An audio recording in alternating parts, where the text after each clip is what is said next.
Good morning. Over 1.5 million lives stolen. 3/4 of ancestral land stripped away. Centuries-old religious relics and churches obliterated. Family trees burned and left as ashes in the rubble. The Armenian Genocide escaped the brutality of its killers, but it has not escaped the prolonging threat, the threat of denial. The first Holocaust of the 20th century started where a people, for countless centuries before, had called the cradle of the world. But this mass killing is summoned by a different name, genocide.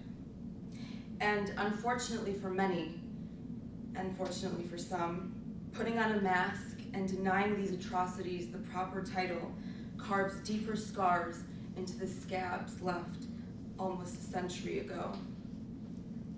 The birth of those scars started with the birth of a nation, Armenia. As this nation started to prosper, others began to take note and plot her downfall. Alas, downfall she did not, but the slow denial of recognizing the plot creates even deeper pain than the one previously inflicted. How much longer can the Armenian Genocide form a template of denial for other atrocities being committed around the world today? Sometimes it's difficult to believe a country and people with so much going for them could fall victim to so much pain. Armenia is historic and biblical. The Old Testament story of Noah's Ark ends with the boat landing on a mountain. That mountain is Mount Ararat in Armenia, now Turkey.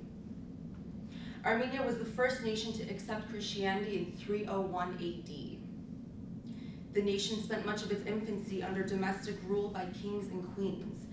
But in the 1400s, a people from Mongolia invaded the country. These people later became what we now know as Ottoman Turks. Armenians, for the most part, did well under foreign rule. But as time went on, the foreign rulers started to notice something. Armenians were excelling in all areas, including academics, politics, infrastructure, and trade. They were experiencing much more rapid growth in these areas than their invaders, who were now their rulers. Originally, Armenians were not seen as a threat of any kind. They were innocent Christians keeping to themselves. But now, they were gaining power rapidly, and the fear of overrule was imminent for their rulers. Their rapid growth weighed heavily on the minds of the Ottoman Turks who ruled over Armenia from the mid-1800s to the mid-1900s. On April 24th, 1915, a decree was sent out to all Armenian households to relinquish any and all males serving in the military. This was part of a plot to enervate the educated, business-minded, and fighters from the picture by hanging and point-blank execution. Dealing with the women and children was easy, just starve them. Death marches through the Syrian desert began where the majority of people perished. The term genocide was thought up by Raphael Lemkin in 1933. Lemkin was a fierce defender of humanitarian rights. He was from Polish descent, and he wrote extensively about various crimes against humanity, including the Armenians. Those memories of witnessing death on the desert or in the village square only live on through old photographs, but the pain that those photographs invoke is still prevailing on the minds of all Armenians today. January 30th, 2007, U.S. Congress Resolution 106, U.S. recognizing Armenian genocide. It didn't pass. Why did it not pass? Because of geopolitical concerns, of course. Turkey is an ally in the war against terror and holds many U.S. Army bases because of its proximity to Iraq. If the U.S. were to pass this law recognizing the Armenian genocide, they'd risk losing this important ally. But what about the moral and ethical obligations the U.S. has to be a role model for other lesser countries? Much of the European Union, including Italy and France, has accepted the Armenian genocide. In spite of everything, Another brutal murderer referenced the Armenian Genocide to further excuse his own atrocities against humanity. Adolf Hitler said on August 22nd, 1939, quote, "Who, after all, speaks today of the annihilation of the Armenians?" Turkey does not let this deter them, especially when they have the US masquerading on their side of denial. The template being served to the rest of the world isn't based on foreign policy, but how one person can slowly asphyxiate another.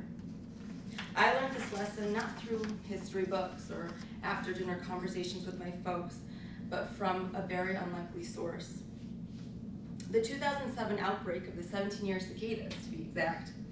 I remember feeling rather angry as a high school student that these pests were invading my territory, my backyard, my sidewalks, the school quad where I had lunch. They were everywhere. They were in my way and I wanted them out. Little did I know at the time that these visitors were here all along.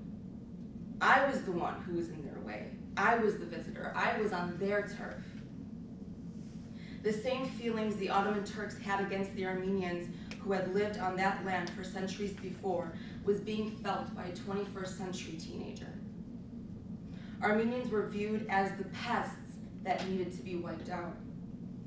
When President Obama was running for office, he promised an ebullient crowd of Armenians that he'd use the term genocide in reference to the atrocities of 1915. He did not, and has not. The ANCA, however, Armenian National Committee of America, has been hard at work lobbying for Armenian genocide recognition. Recognition is much more than the term just being thrown around and used. It would be the final unmasking and thus accepting an historical truth. So I pose to you, not a final question per se, but a final thought. Putting off the truth is one thing, but putting on the mask of denial is a completely different thing. Isn't it about time we showed our faces?